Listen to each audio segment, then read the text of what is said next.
Hello guys, I hope y'all are doing well. Today I wanted to make a, I hope so, quick video about Supabase, which is a tool I've been using a lot lately because it's very easy and straightforward. So for any work that I need to do with backend and I need to do it quickly, I do it with Supabase. So yeah, that will be the video from today.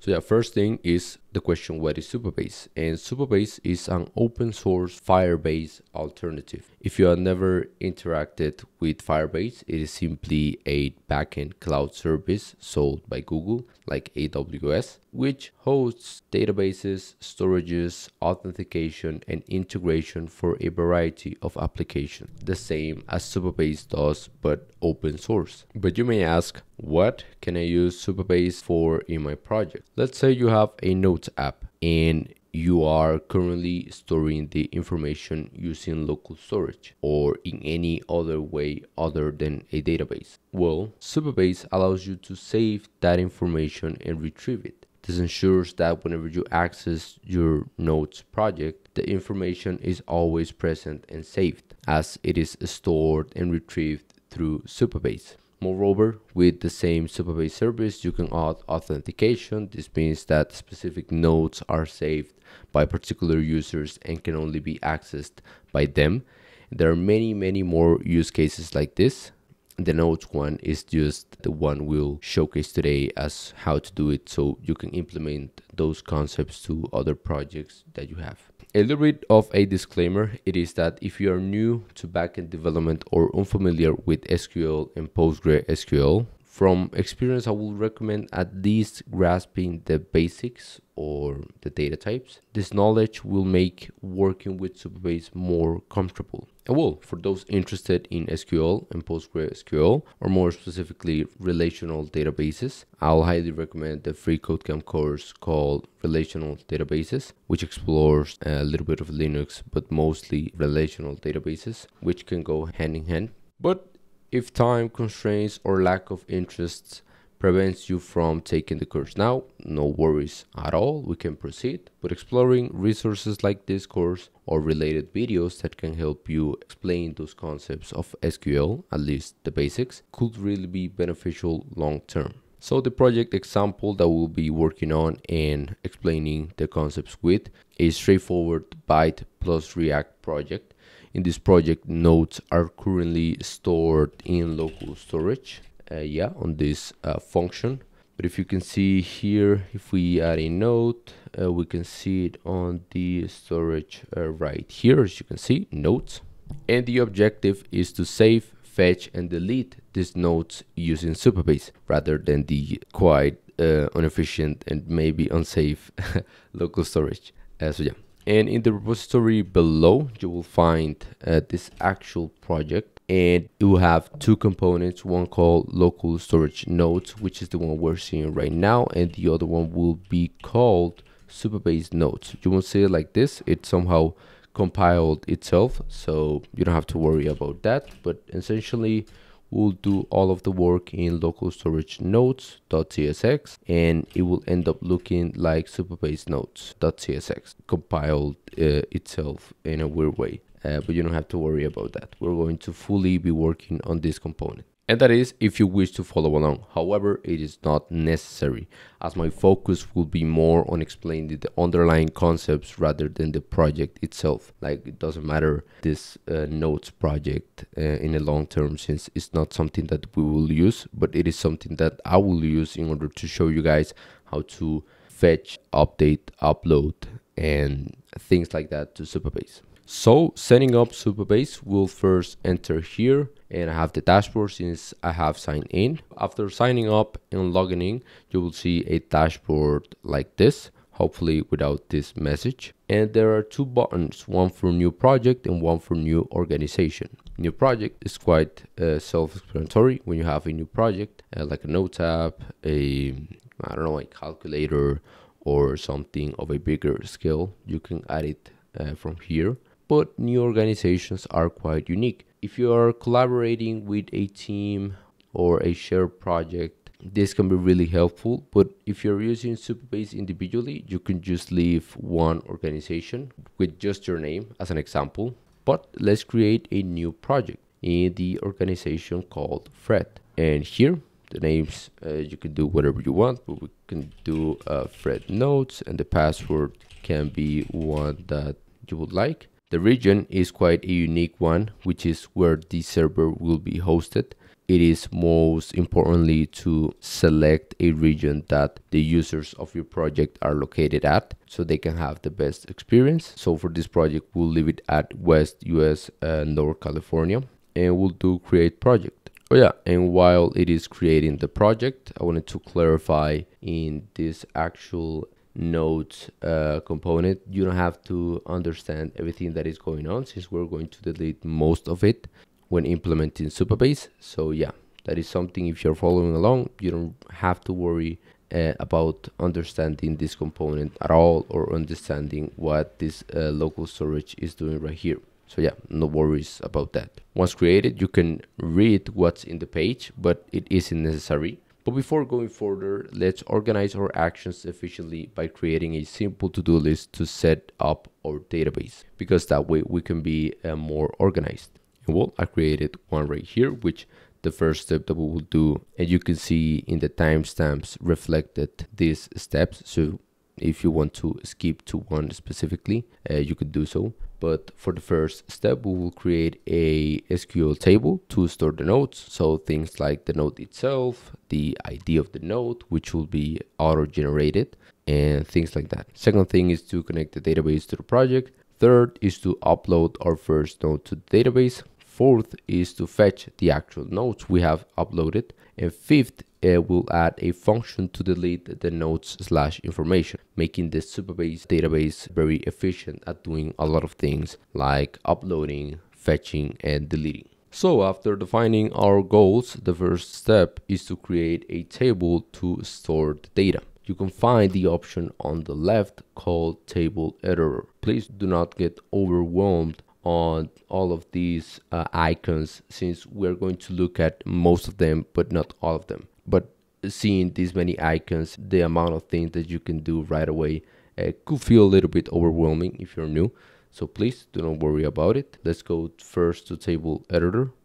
And to create a table, we can see the option here, which is to create a new table. This is the new table screen, which name is self-explanatory. We'll create a table that will hold the nodes. The description, we won't put anything since it's optional. But most importantly, we are going to look at this role level security, or RLS. We need to pay attention to this, since this is a system provided by Supabase that prevents unauthorized fetching, updates, deletions, etc., which is controlled by policies. While it is not a concern now, we'll delve into it when updating the table with nodes. But this is a very important subject, and it could be a little bit difficult if you don't know it. But as soon as you find the reason behind it, it will become very self-explanatory and a very good thing that you will have on your project. So yeah, do not worry about understanding everything at the moment. Real time is great for immediate changes, but unnecessary for our purpose. Leave it unchecked unless you are building like a real-time app, like a chat application, or something that needs to receive changes immediately. So for example, I'm working with somebody else and somebody else is using the table and they need to look at the changes immediately, like on a chat. Real time is very, very good for that. So yeah. And now we are on the columns section. Back then, when I hadn't learned anything about SQL, I tried getting into this section and actually got very confused. But that was because I did not know at least the SQL data types. Now that I do, I won't go over them in detail, but I will highly suggest looking up a video or the previously mentioned course about SQL or SQL data types more specifically, if you would like to proceed in the best way possible. But I will explain you what these options are, which for example the name is, which it is basically the name of the column. The type, it is the data type of the column. So for example, the ID, it is a signed 8-byte integer, which is an extremely large number. So you can store IDs up to, I don't know if the limit was like 4 billion or something like that for an 8-byte integer. The default value is what the column initializes with. As an example, now for this created add column, this is a special function or expression in which it is something that returns the current date and time. So whenever we create a column, this will automatically create the date and time that that column was added. You can have any sort of default values that you want, or you can have expressions like this provided by Supabase. The primary checkmark ensures that each row is uniquely identified, and we need at least one primary key. So for example, this is something that will not be repeated and unique across all of the columns. So for example, the ID should never be repeated or the same in a column itself. So yeah, that's very good to know.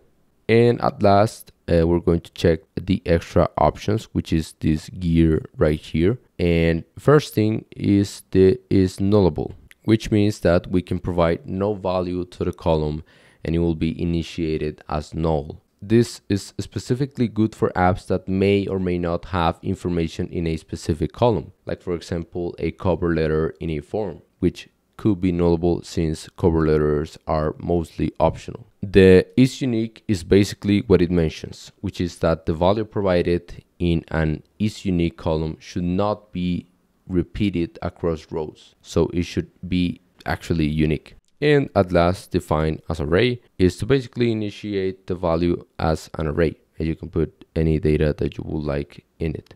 Now, after understanding what each option does, we're going to create the column for our nodes, in which, since it's just going to be me, we can initiate as a string or a bar chart. So call it a node for the actual node itself, and bar chart as the data type, which is basically a string, or more specifically a collection of characters. And I thought about making it an array since we're going to add more nodes. But for long term, it's better to initiate it as only a string and create a new row for each node. And well, since a value will need to be provided, we'll take out the is nullable option. So there should always be either a letter, a character, or something in the node, but there cannot be an empty node. So yeah, I think with that we are good. We'll do save. And we got an error, most likely because we were too much time in that create table screen. So we'll call it the same nodes, and we'll create here node, and we'll put bar chart right here, and we'll take out the is nullable, and that should allow it to create it. I hope so. So yeah, there we go. We have our table created. And as you can see the ID here, you can see the created add here, and you can see the nodes here. And well, now that I read it, it should be node because it will be uploaded as a single node, and the nodes will be the table. So yeah, we can update the table too. And now that we have achieved what we wanted, we can check it out. For example, do a little check emoticon right here. So there we go, we have that done. Now, in order to push the nodes and retrieve them after, we need to connect our project to the database. And for anybody that knows and is wondering about the policies not being created yet, we're going to look at that after the database is connected. So let's start by organizing our project. Let's create a Supabase folder in the source folder. So we'll call it Supabase with a /forward to create it as a folder. And in it, we're going to create a client.cs file. This way we can keep our Supabase client neatly centralized. So yeah, in our client.cs file, we'll explore how to create the client by referring to this article, which will be the Supabase JavaScript reference, in which this is the way you will communicate with the database, or well, all of the Supabase ecosystem as it is shared here. First thing, we'll copy and paste this on our supabase.client.ts, and what we can see at first is that here it is requiring a library. This is only for JavaScript users. It will change depending on the programming language that you're using, but we're going to look at that supabase.js package, which we can see here. Supabase and supabase.js, the documents every object and method available in the JavaScript library. So yeah, first we'll install it. So we'll do copy and paste and install it right here. And as you can see, it was already installed, but with that in mind, we already have the package installed that we need to create the client. Now we need to retrieve crucial information for our project or from our project, which will be the Supabase URL and the Supabase key. So we don't have anything, we'll put a, and then we'll put a here. And what you will need to do is first put the URL at first on the create clients. We'll put Supabase URL, and the public anon key will put here as the Supabase key. So this looks a bit better organized. Now with this structure, we need to get the Supabase URL and the Supabase key, which in simple terms, the Supabase URL is the endpoint, how you will access the database, and the key is basically the key to accessing the database. In order to find that information, we'll need to go to our project. So we'll close this to project, and in the bottom left corner, we'll go to project settings, and here we're going to go to the API section. So as you can see, project URL, a RESTful endpoint for querying and managing your database. So we'll need to copy this, and the project API keys, which are basically the key to entering the database. And for semi-sensitive things like this, it's always recommended to create a .env file so it is not exposed to the GitHub repo. I recommend doing this for any sort of key, just in case. So we'll do it like this, .env. We have created an env file. It is a little bit faded out since it will not be pushed to the repo. And here we're going to basically put Supabase URL and Supabase key. And we'll copy and paste the URL, and we'll copy and paste the key. So there we go. There we have them. And to access them from here, we'll basically need to do process.env. The key we have set it to in the .env file. So it will be here too, and it will be Supabase key. But depending on your environment, the .env keys could change, or the way you interact with them. So for example, this will not work for me since I'm using Beat, and Beat handles env variables much different. For example, if I search env on my environment, you can see that to prevent accidentally leaking env variables to the client, only variables prefixed with you are exposed to your Beat process code. So for example, this will never be exposed to the code that I have. So I'll need to put Beat at the start. And in order to access it, rather than using the process.env, which is the usual process, we'll need to do import.meta.env. So that's what we will do, and do it here too. But please note that this will change, and if you wanted to make it work, it will solely depend on the environment you're using. For example, Next.js, Vue.js, Beat.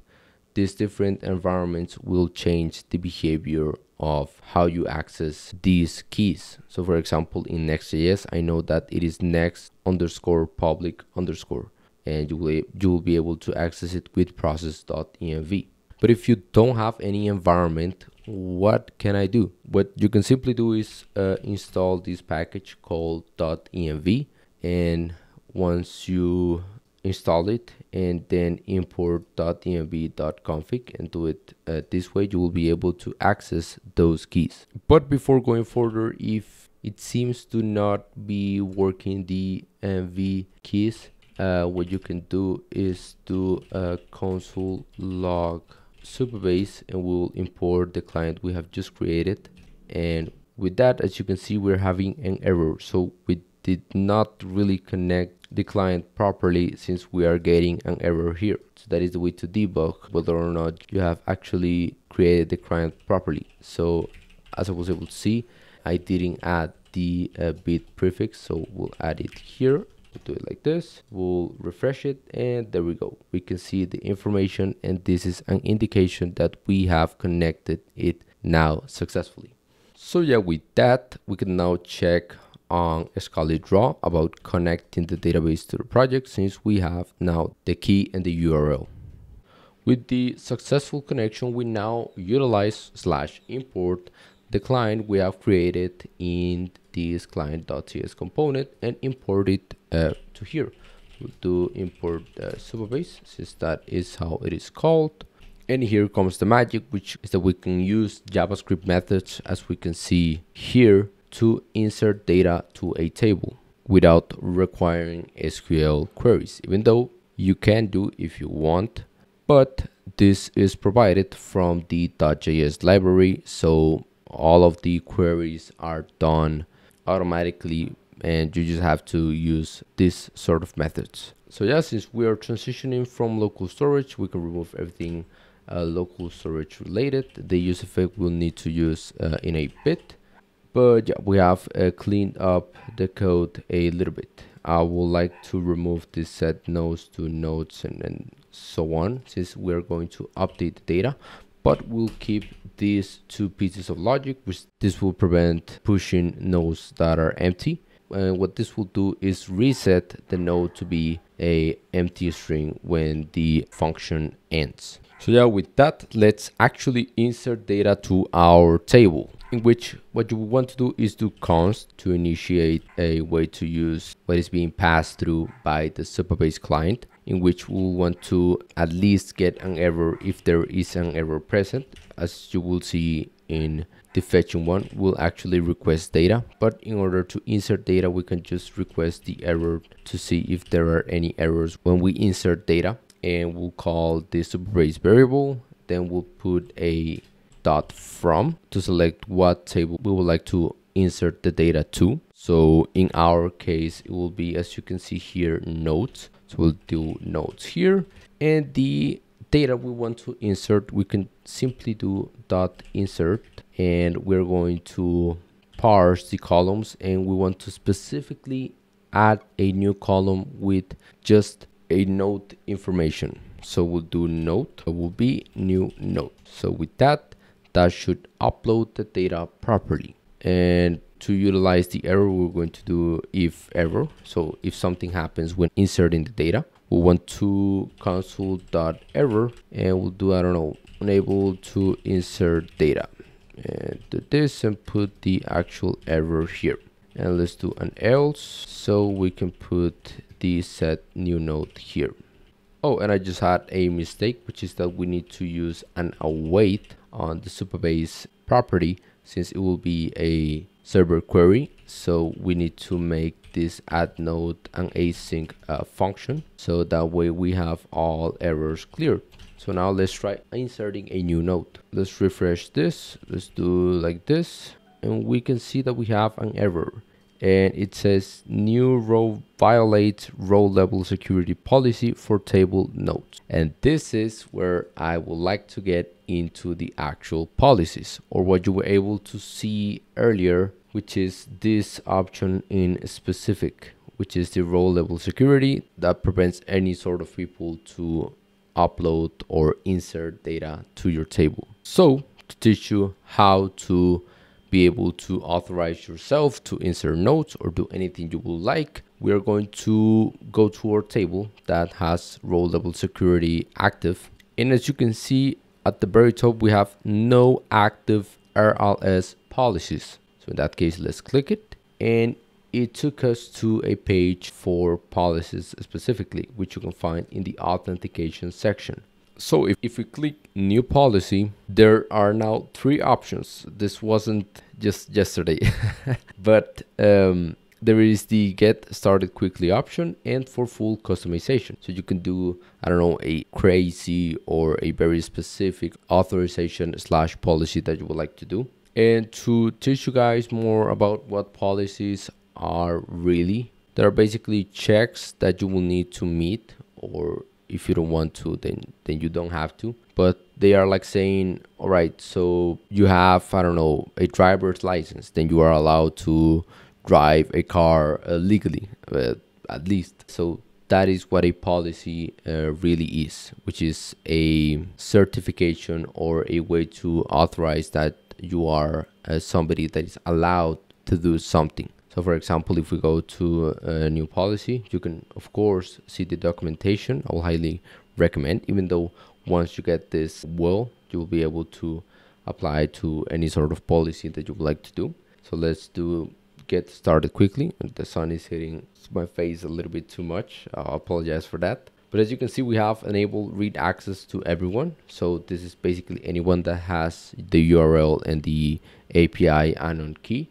You can just create this and anyone will be able to read from the table, will be able to do select operations. This one is a very popular one too, which is enable insert access for authenticated users only. This happens when you have a user that has signed in or logged in via, I don't know, Gmail, and they are in your database, and this will help them to insert operations. And you have many more that you can definitely check out, but the one we're going to create today is one for full customization, which I would like to create one policy that will allow me to do absolutely everything. As you can see, we have policy name, which we'll call it enable all for authenticated users, which it is quite self-explanatory. We have allowed operations, which you can do select, insert, update, or delete, but I want to do all.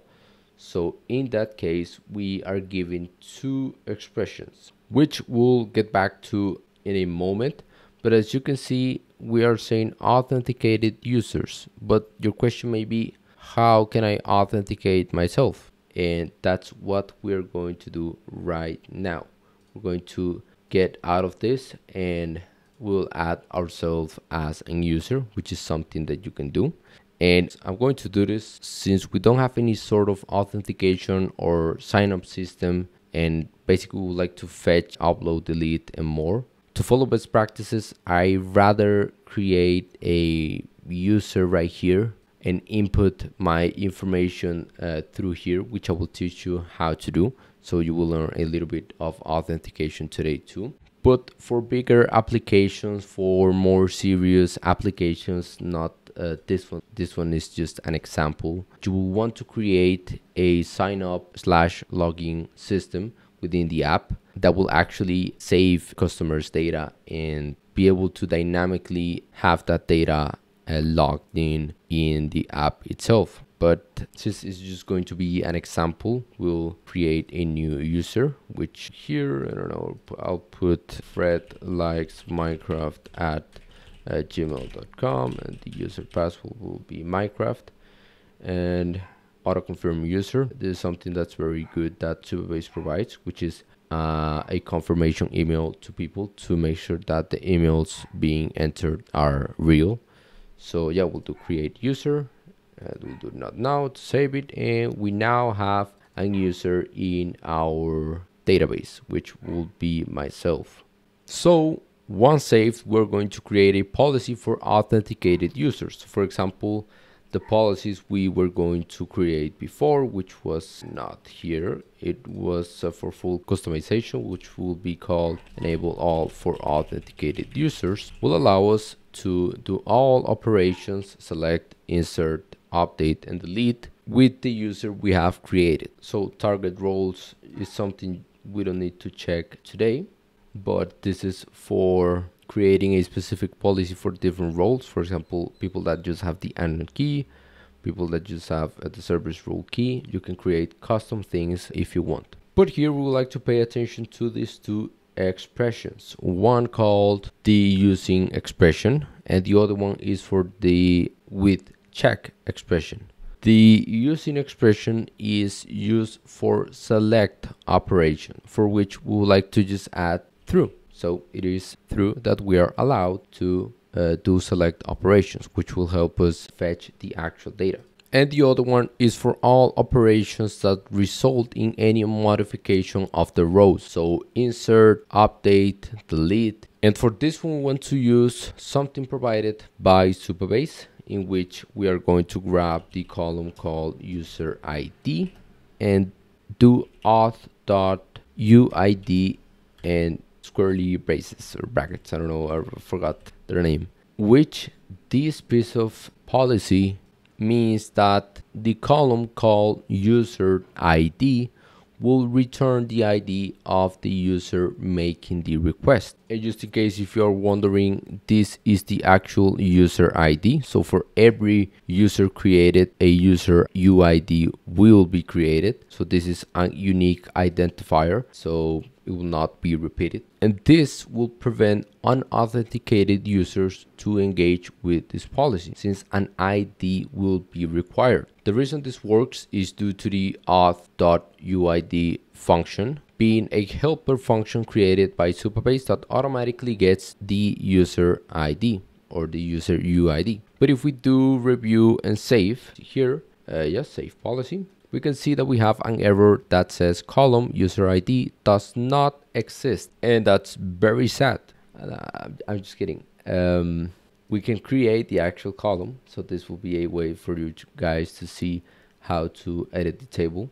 And we can go back here, we can do edit table, and we'll do add column, and this column will be named user UID, as we have tried to do so, and we'll select UUID.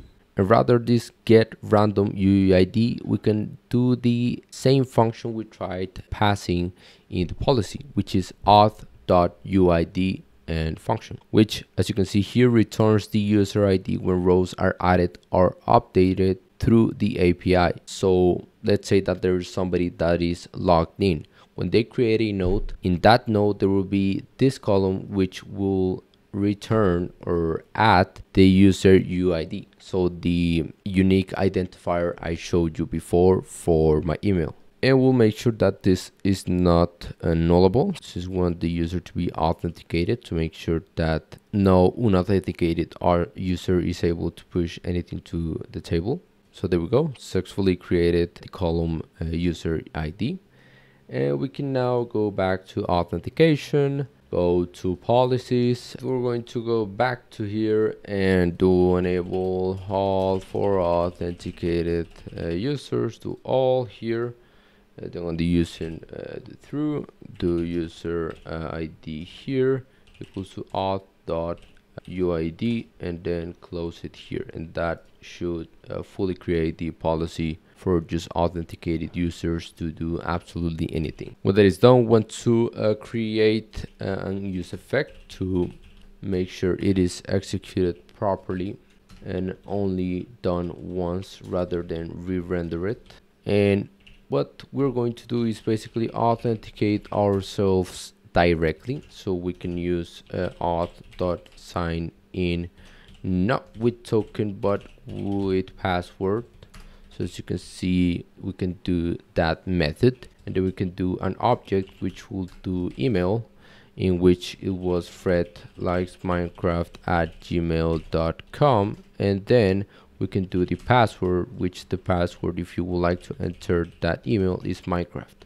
Some things to note here is that the password and the email, of course, should be passed dynamically by the user, not hard-coded like this. But this will be the way for you to authenticate somebody with specifically a password. So now let's save, and then we'll try to update a new node. We'll refresh this, and let's do and no error, but nothing being shown here. This is because we're not fetching anything right now. But if we go back to our table, we can see that in the nodes, hopefully we have the node, which, as you can see, the ID was auto-generated, the created at was auto-generated too, and the user ID is pointing to the user we have just created, which is Fred Likes Minecraft. So yeah, that's absolutely incredible. We were able to now insert data from an authenticated user. So we can now go here and check this out. Here we go, upload our first node to the database. Check.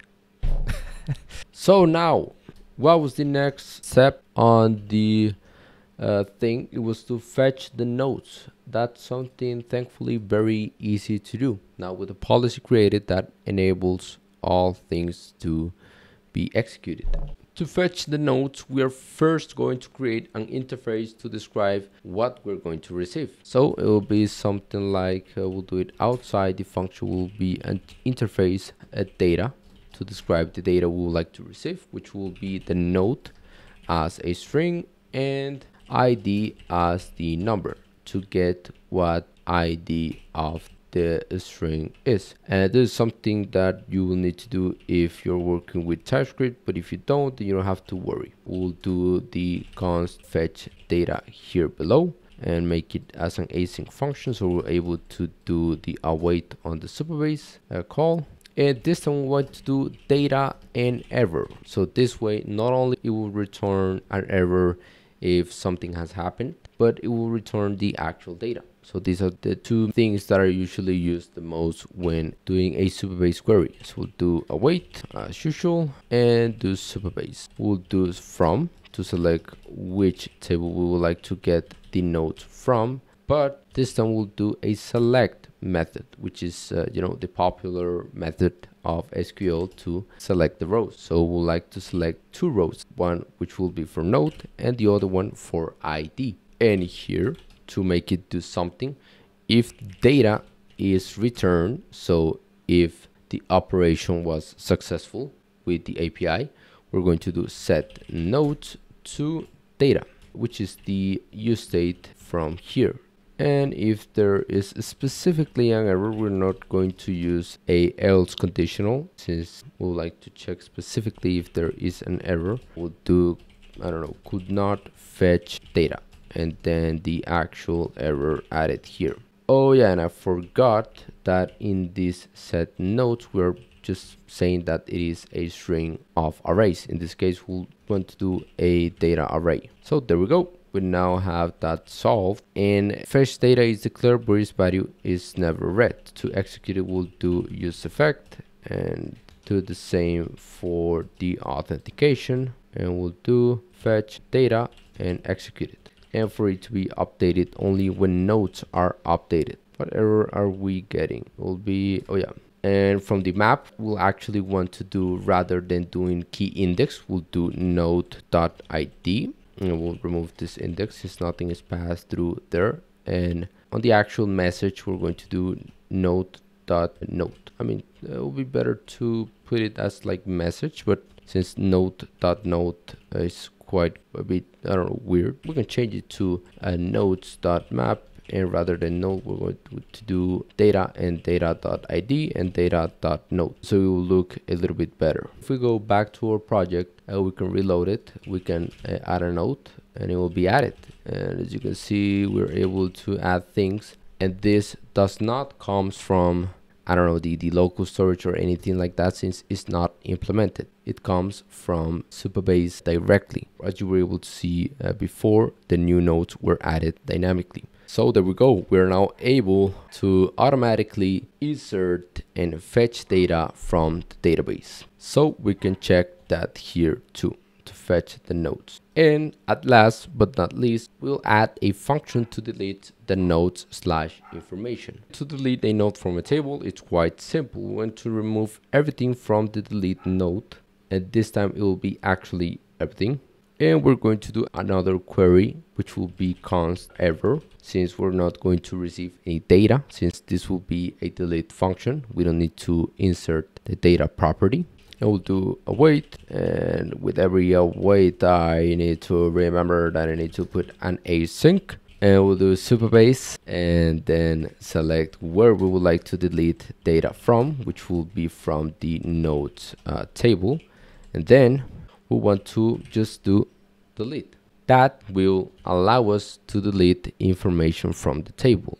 But there is a special property called EQ.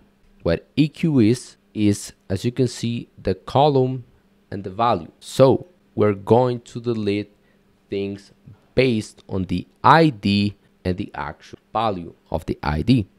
So to explain this a little bit better, we're going to delete the nodes based on their ID or under column ID, and the volume will be the index we are passing to the delete node function. And if we see below here, we can see that we are passing an index that we have just removed. So since we have said that we would like to delete the node based on the ID of the node, rather than doing index, we'll do data.id. So that will dynamically delete the node we have selected based not on the actual node or the message, but on the ID. So that is why we have selected to the ID rather than just the node, since we would like to make sure that we have an ID attached to that node or that message. So with that, we have barely just completed this. We can do if ever to make sure we're following best practices, console.error. If anything has occurred, we can do enable to delete a node. And if we want to be fancy, we can put this in a template string, and we can put node ID and the actual index or the ID of the node itself. And we'll put, I don't know, error, and actually pass here the error. So with that, we should happily live a very good life, because we have now created something that is able to insert, delete, and fetch data from the Supabase database. So yeah, as you can see, we can add nodes, just delete them.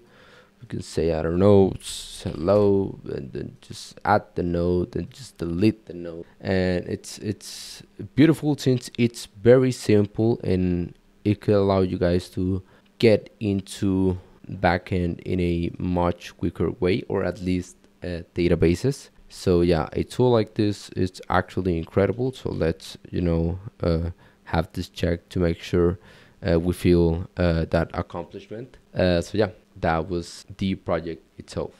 So yeah, if you have come up to this point in this video, I really appreciate your time.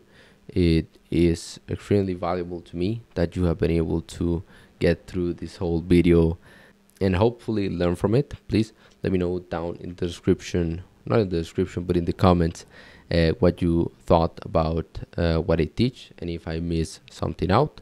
And yeah, thanks for watching, and happy learning. Bye.